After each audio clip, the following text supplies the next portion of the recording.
Western Philosophy, Chapter 2, Section 8, Paragraph 1, Communism and Conservatism. From so aristocratic an ethic there naturally follows, or was the sequence the other way, a severely aristocratic political philosophy. It was not to be expected that the tutor of an emperor and the husband of a princess would have any exaggerated attachment to the common people, or even to the mercantile bourgeoisie. Our philosophy is where our treasure lies. But further, Aristotle was honestly conservative because of the turmoil and disaster that had come out of Athenian democracy. Like a typical scholar, he longed for order, security, and peace. This, he felt, was no time for political extravagances. Radicalism is a luxury of stability. We may dare to change things only when things lie steady under our hands. And in general, says Aristotle, the habit of lightly changing the laws is an evil, and when the advantage of change is small, some defects, whether in the law or in the ruler, had better be met with philosophic toleration. The citizen will gain less by the change than he will lose by acquiring the habit of disobedience.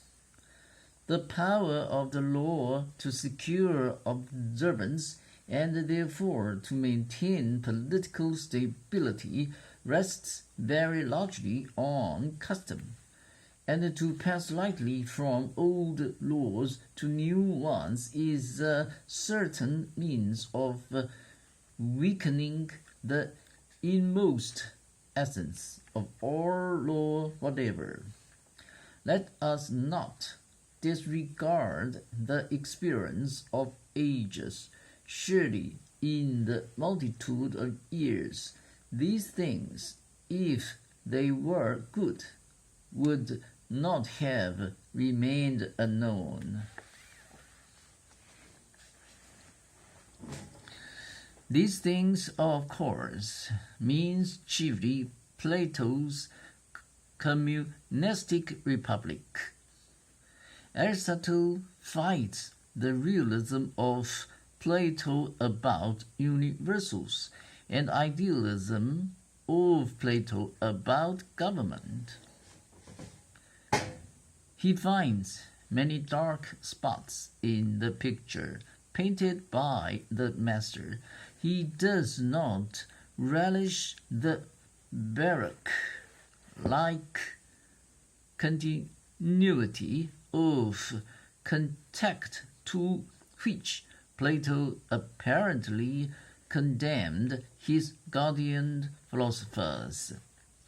Conservative though he is, Aristotle values individual quality, privacy, and liberty above social efficiency and power. He would not care to call every contemporary brother or sister, nor every elder person father or mother. If all are your brothers, none is. And how much better it is to be the real cousin of somebody than to be a son after Plato's fashion. In a state having women and children in common, love will be watery of the two qualities which chiefly inspire regard and affection, that a thing is your own, and that it awakens real love in you. Neither can exist in such a state as Plato's.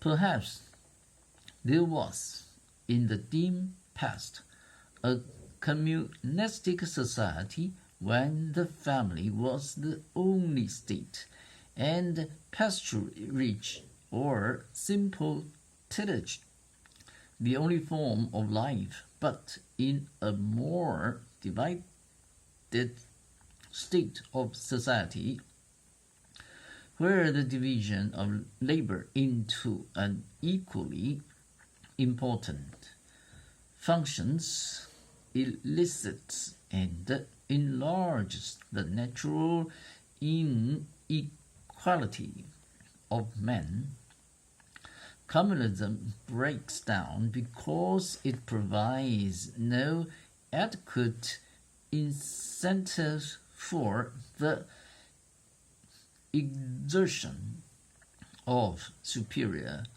abilities. The stimulus of gain is necessary to arduous work, and the stimulus of ownership is necessary to proper industry, husbandry, and care. When everybody owns everything, nobody will take care of anything. That which is common to the greatest number has the least attention bestowed upon it. Everyone thinks chiefly of his own, hardly ever of the public interest.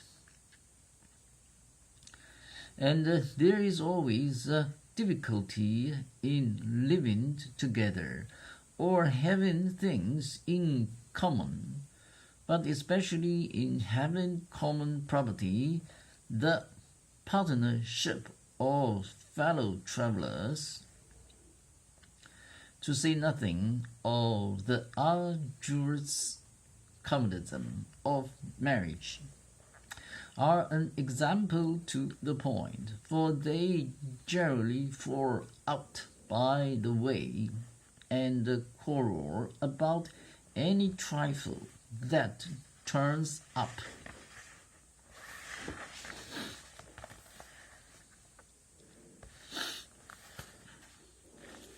Some wonderful manner, everybody will become everybody's friend, especially when someone is heard denouncing the evils now existing, which are said to arise out of the possession of private property. These evils, however,